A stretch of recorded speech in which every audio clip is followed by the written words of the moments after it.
नमस्कार। पंचतंत्र की वो कहानी तो याद होगी, नीला सियार वाली। हाँ हाँ बिल्कुल। एक सियार जो नीले रंग में रंग गया था। बिल्कुल। और फिर जंगल का राजा बन बैठा। तो आज हम इसी कहानी पर थोड़ी गहराई से बात करेंगे। जरूर।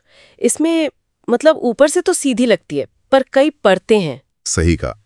कहानी शुरू होती है, एक सियार है, भूखा है, खाने की तलाश में शहर पहुंच जाता है। हाँ, और वहां फिर वो कुत्तों से बचने के चक्कर में भागता है और धड़ाम से गिर जाता है एक रंगरेज के नीले रंग के टब में। और बस जब बाहर निकलता है तो पूरा नीला, एकदम अनोखा। जंगल लौटता है तो जानवरों से पहचान ही नहीं पाते। पहचानते क्या, डर जाते हैं बुरी तरह। ऐसा जीव देखा ही नहीं था पहले। यहीं से मामला दिलचस्प होता है। सियार इस डर को देखता है और मौके का फायदा उठाता है। बिल्कुल। वो कहता है कि मैं कोई मामूली जीव नहीं हूं, मुझे तो भाई भगवान ने भेजा है, तुम्हारा नया राजा कक्कुद्रुम। जानदार मार्ड में लेते हैं। यहाँ सोचने वाली बात है, ये सिर्फ सियार की चालाकी थी या जानवरों का अपना डर, उनका अज्ञान। हाँ, ये शायद किसी रक्षक, किसी लीडर की तलाश। ये भी तो होता है ना कि कोई आएगा जो सबसे अलग होगा, दिव्य होगा। सही पॉइंट है। अक्सर हम धोखेबाज को ही देखते हैं, पर जो माहौल धोखे को कामयाब बनाता है उसे भूल जाते हैं। बिल्कुल। तो उसने सिर्फ अपने रंग का नहीं, बल्कि जानवरों की इस मानसिकता का भी इस्तेमाल किया। और राजा बन के बैठ गया। उसको खास सुरक्षा मिली, बाकियों से अलग रखा गया, और सबसे मजेदार बात, क्या? उसने अपने ही भाई बंधुओं को, मतलब दूसरे सियारों को, दरबार से दूर कर दिया। हाँ, ये तो है। सत्ता मिलते ही अपनी जड़ें काट देना, ये क्या था? मतलब पहचान छुपाने की मजबूरी? या शायद सत्ता का नशा, कि अब मैं खास हूं, तुम लोग मामूली हो। दोनों बातें हो सकती हैं। असलियत छुपानी थी तो सियारों से दूरी तो बनानी ही पड़ती। लेकिन हाँ, ये भी होता है कि नया पद मिलते ही लोग अपने पुराने साथियों से थोड़ा कटने लगते हैं। कहानी यहाँ पहचान के संकट पर भी इशारा करती है।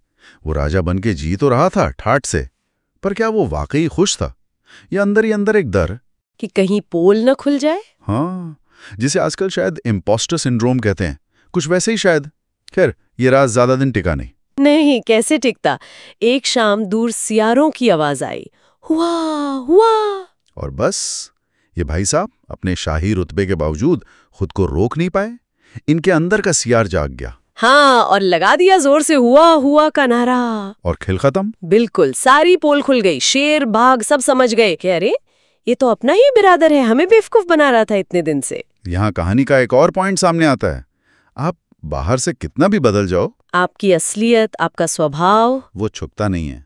वो कभी ना कभी बाहर आ ही जाता है। बिल्कुल देर सवेर सामने आ ही जाता है। और फिर जानवरों का गुस्सा, ठगे लाने का एहसास, उन्होंने मिलकर उसे मार डाला। कहानी का सबक तो साफ है, जो तुम नहीं हो वो बनने का ढोंग करोगे तो ज्यादा दिन चलेगा नहीं और अंत बुरा होगा। संस्कृत में भी कहा है ना, यो वंचयति असद रूपो न स तिष्ठति चिरम सुखम। हाँ, कि झूठे रूप से धोखा देने वाला ज्यादा देर सुखी नहीं रहता। पर बात सिर्फ धोखे की सजा की नहीं है ना। नहीं, बिल्कुल नहीं। ये असलियत और दिखावे पर भी एक बड़ी टिप्पणी है। समाज कैसे भारी रंग रूप से, हाँ, पद से, दिखावे से कितनी जल्दी प्रभावित हो जाता है। जैसे वो जंगल के जानवर हुए।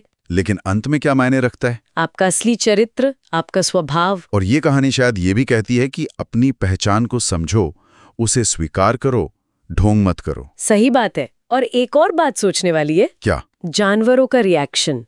सच्चाई पता चलते ही सीधा मार डाला। क्या उनके गुस्से में सिर्फ ठगे जाने का दर्द था, या ये भी कि हम कैसे बेवकूफ बन गए? अपनी उस नादानी पर पर्दा डालने की कोशिश।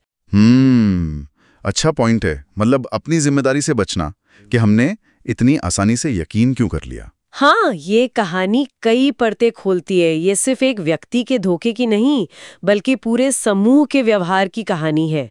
डर, अंधविश्वास और सच सामने आने पर जो रिएक्शन होता है, उसकी कहानी। तो कुल मिलाकर ये बच्चों की कहानी से कई ज्यादा गहरी है। इंसानी फितरत पर, समाज के चलने के ढंग पर एक तरह का कटाक्ष है। बिल्कुल। ये याद दिलाती है कि मुखौटे चाहे कितने भी अच्छे लगें, असलियत का वजन हमेशा ज्यादा होता है। बिल्कुल सही। और शायद यही वजह है कि हजारों साल बाद भी ये कहानी हमें कुछ न कुछ सिखाती है। जाते जाते एक सवाल छोड़ जाते हैं सोचने के लिए। असल जिंदगी में भी तो हम सब कभी न कभी छोटे बड़े मुखौटे पहनते हैं, जरूरत के लिए या कभी कभी आदतन। हाँ, पहनते तो हैं। तो कब ये मुखौटे जरूरी होते हैं, कब ये धोखा बन जाते हैं, और जब ये उतरते हैं तो असर सिर्फ पहनने वाले पे होता है या आसपास के माहौल पर भी? सोचिएगा जरूर।